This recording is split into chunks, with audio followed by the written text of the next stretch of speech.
अब आप भी अपना नाम बताओ, कौन सी क्लास में हो? 10th क्लास में दीपाली। कहीं पर स्टेट में? अथर्व से। सॉरी, अथर्व से।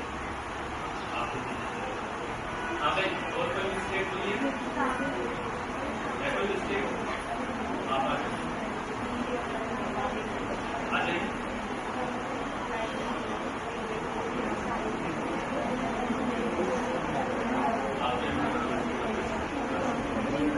मेरा नाम मनु है, मैं 10th क्लास में पढ़ती हूँ। ऋग्वेद, यजुर्वेद, सामवेद, अथर्ववेद।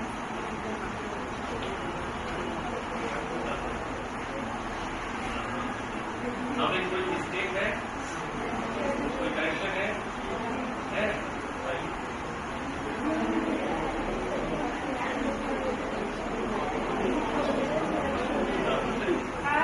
मेरा नाम रश्मि है, मैं 10th क्लास में पढ़ती हूँ। ऋग्वेद, सामवेद, यजुर्वेद और अथर्ववेद। अथर्ववेद नाम क्या है? अथर्ववेद। चलिए ताली बजाइए क्या?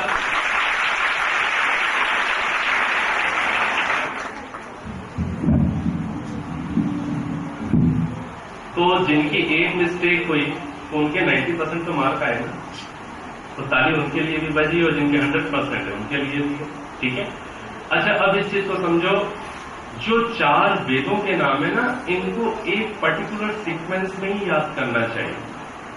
वो सीक्वेंस आज समझ लो, इसी सीक्वेंस में याद रखना। और इस सीक्वेंस में इन्होंने बोला था सीक्वेंस क्या है?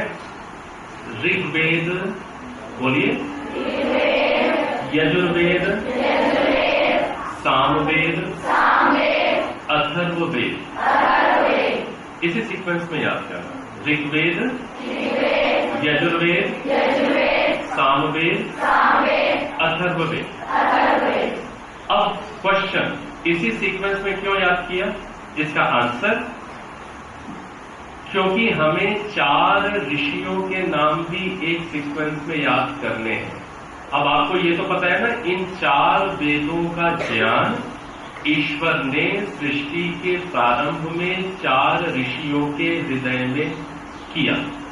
4 ऋषियों को दिया ना, 4 ऋषियों को इन 4 वेदों का ज्ञान दिया। आप में से किन्हीं को 4 ऋषियों के नाम याद है? किन ऋषियों को इन 4 वेदों का ज्ञान ईश्वर ने सृष्टि के प्रारंभ में दिया? किसी को याद है? या कभी सुना है कि 4 ऋषियों को दिया? ये बात कभी सुनी थी? तो चलो उन 4 ऋषियों के भी नाम याद कर लें, तो बाकी मुझे आपकी क्लासेस का भी ध्यान रखना है।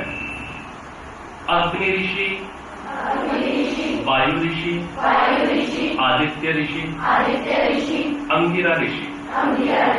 अग्नि, वायु, आदित्य, अंगिरा। अग्नि, वायु, आदित्य, अंगिरा। याद हो गया? 4 ऋषियों के नाम याद हो गए? अग्नि, वायु, आदित्य, अंगिरा। अब 4 वेदों के नाम भी उसी क्रम में याद रखेंगे। ऋग्वेद, यजुर्वेद, सामवेद, अथर्ववेद।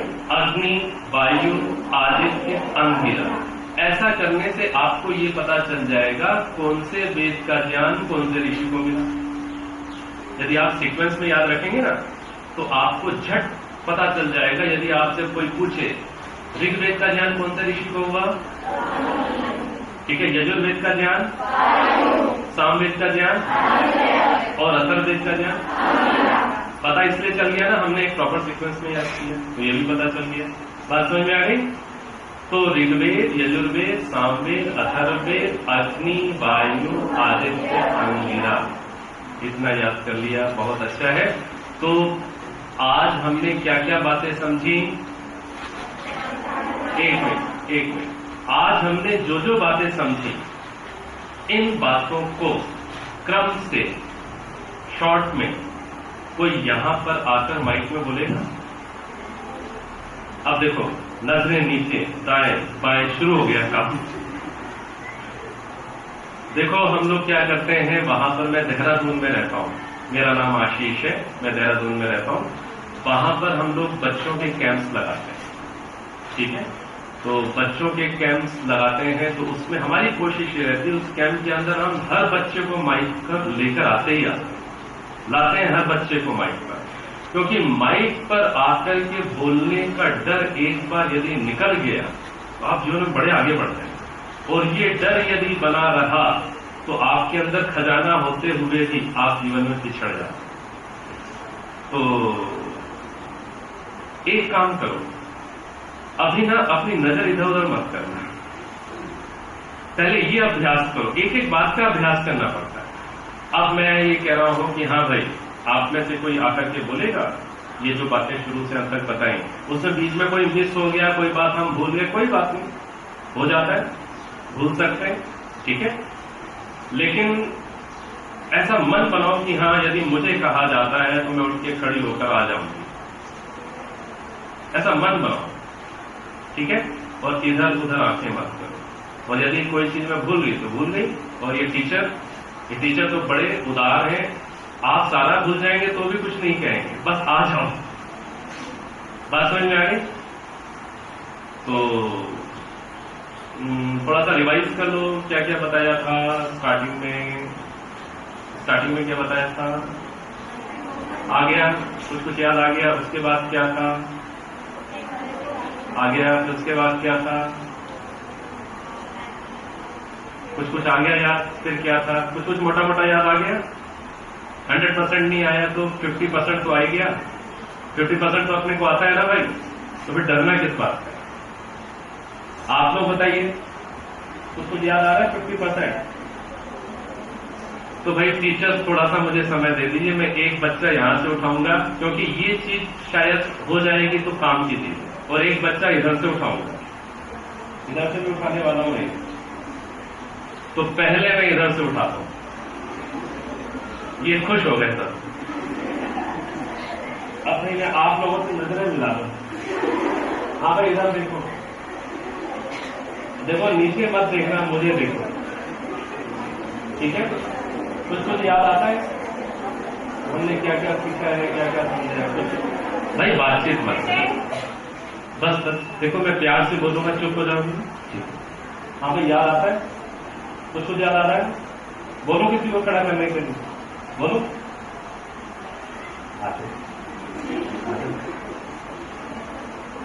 तालियां बजाओ, स्वागत करो। पहले अपना नाम बताइएगा, कौन सी क्लास में वो बताइएगा, फिर जितना भी याद आता है मैं आपके साथ करना है, ठीक है।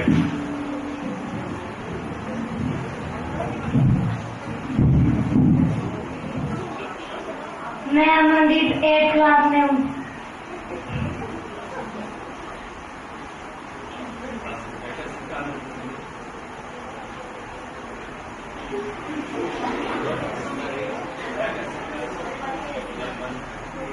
जब मन भटके तो अपना ध्यान उगते हुए सूरज में।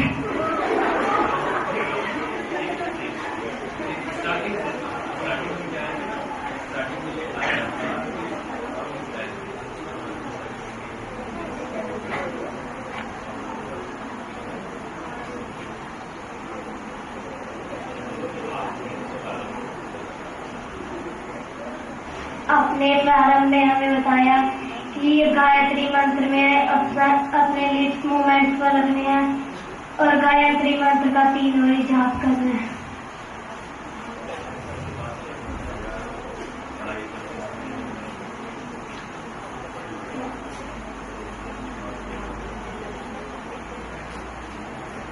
पढ़ाई करते हुए अगर आपका मन इधर उधर भटके तो लंबी सांस लेके छोड़नी है।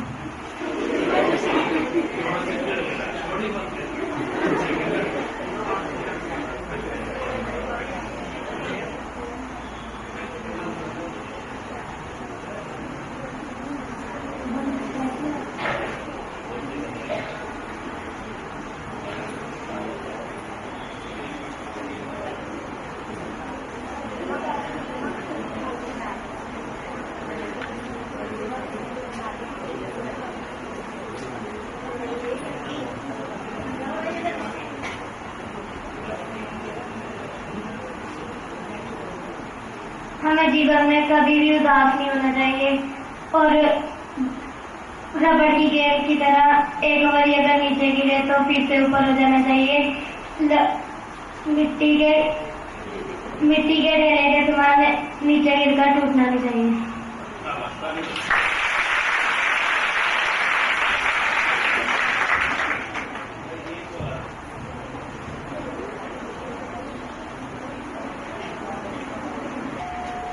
मैं 8th क्लास में पढ़ता हूँ।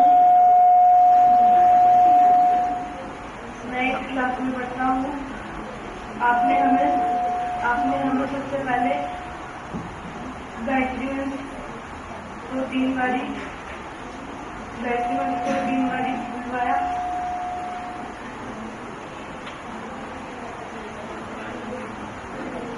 जब फिर पढ़ाई में हमारा मन भटके तो अपने मन को एक जगह टिकाकर पढ़ाई करना, लंबी गहरी सांस लेकर फिर गायत्री मंत्र बोलना। अगर हम जीवन में कभी उदास होते हैं तो हमें रबड़ की गेंद की तरह दोबारा ऊपर उठ के जीवन में कदम बढ़ाना चाहिए। अगर हम मिट्टी के ढेले की तरह नीचे गिर जाएंगे तो हम जीवन में कभी सफल नहीं होंगे।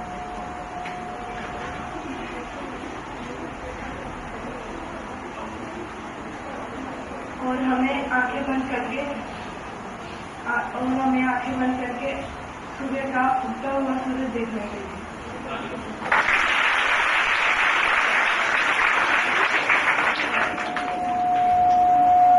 मेरा नाम निशी कुमारी है, मैं +2 में पढ़ती हूँ।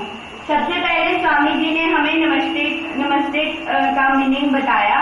उसके बाद मन को शांत और एकाग्र करने के लिए गायत्री मंत्र का 3 बार जाप करने के लिए कहा।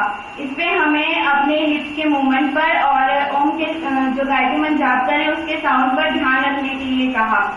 और जब हम पढ़ाई करते हैं, जितनी बार हमारा पढ़ाई से ध्यान भटकता है उतनी बार हमें काउंट करना चाहिए कितनी बार भटक रहा है। फिर धीरे धीरे करके हमारा जो जितनी बार भटकेगा अगर हम ध्यान देंगे तो कम हो जाएगा भटकना। उसके बाद स्वामी जी ने हमें पढ़ाई की प्लानिंग कैसे करनी चाहिए इसके बारे में बताया।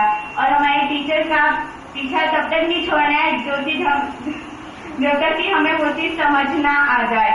कई बार बच्चे पढ़ाई में कम नंबर लाने के कारण पछताते हैं और रोने भी लग जाते हैं, बहुत उदास हो जाते हैं। तो उनको उदास नहीं होना चाहिए, बल्कि उससे कुछ सीख लेकर आगे बढ़ना चाहिए। अगर फिर भी मन उदास रहता है तो सुबेरे उठकर आंखें बंद करके जब सूरज निकलता है तो उसको देखना चाहिए, इससे मन उदास नहीं होएगा। हमें जैसे रबड़ की बॉल उछल के वापस अगर फेंकते हैं तो उछल के वापस उछलती रहती है, वैसे हमें बनना चाहिए। ना कि मिट्टी के ढेले को एक बार उछालो तो नीचे गिर के एकदम बैठ ही जाता है, उठता ही नहीं है, वैसे नहीं बनना चाहिए।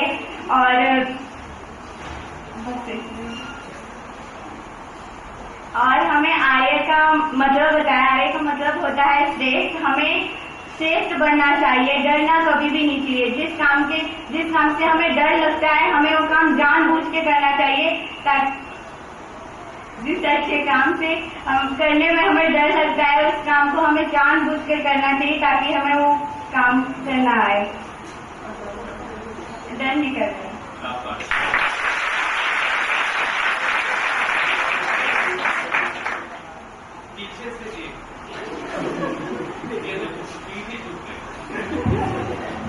हमें पीछे से एक हाथ पीछे से अपने आप, शाबाश, आ जाइए। हमें जगह दीजिए आने के लिए, तालियां बजाइए।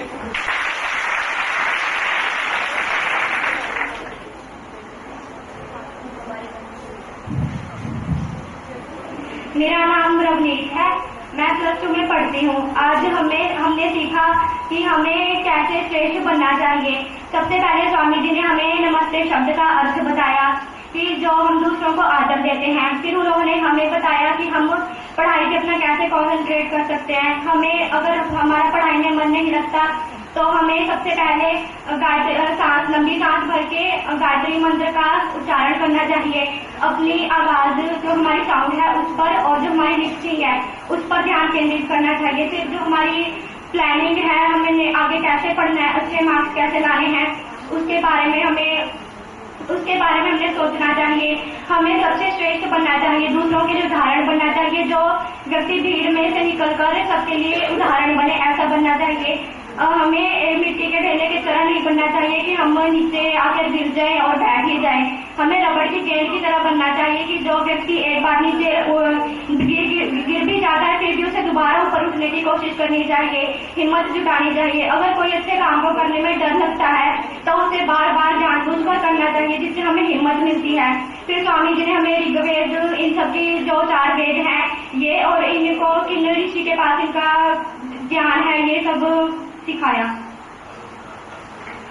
4 वेद हैं जिनका नाम है ऋग्वेद, यजुर्वेद, सामवेद, अथर्ववेद। इनका 4 ऋषियों के पास ज्ञान है, जिनका नाम है अग्नि, वायु, आदित्य और अंगिरा ऋषि।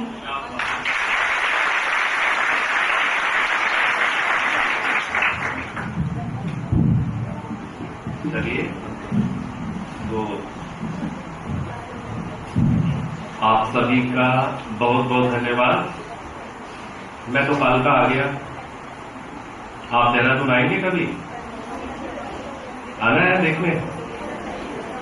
तो वहां पर कैंप्स लगते हैं, बच्चों के कैंप्स लगते हैं समर्स में, जब बच्चों की छुट्टियां होती हैं तो स्कूल बच्चे लेकर आते हैं कुछ सिलेक्टेड बच्चों को, ठीक है? तो ऐसा आप लोग भी कभी कर सकते हैं। केवल 3 दिन का कैंप होता है, 3-4 दिन का। तो जो बच्चे इच्छुक हो, और वो निःशुल्क होता है, उससे हम कोई चार्जेस नहीं लेते। तो अपना ग्रुप चाहे तो कभी लेकर के आप, ठीक है? आशा है, ठीक है? तो चलिए, आप सबका बहुत बहुत धन्यवाद और खूब आगे बढ़िए और खूब अच्छे बनिए। शाबाश।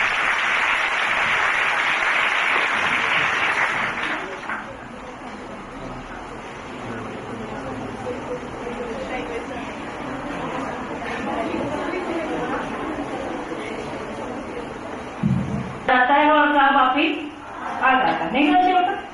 आज कहा तो ध्यान गया, हाँ भी जा रहा है, आ रहा है, जा रहा है मन, आ रहा है। तो इस मन को हमने क्या करना है? एकाग्र। एकदम ही होगा, कभी सोचो कि आज ही हो गया, रोज ही हो गया। प्रैक्टिस चाहिए, इस पर हमारी जो है वो पकड़ है ही नहीं है, बेकाबू हुआ है। जैसे वो कहते हैं ना, मन का घोड़ा जो है ये बेकाबू हो चुका है, इस पर जो है वो हमारी लगाम नहीं है अभी। हमने क्योंकि पीछे वाला नहीं आ रहा होता, फिर उससे पीछे वाला भी नहीं आ रहा होता। तो ये बहुत अच्छा आज रहा हमारे पास कि जो है हमें अच्छे अच्छे विचार स्वामी जी से सुनने को मिले। मैं अपने स्टाफ की तरफ से, बच्चों की तरफ से स्वामी जी का कोटि कोटि जो है वो धन्यवाद करती हूँ कि उन्होंने हमें जो है वो बच्चों को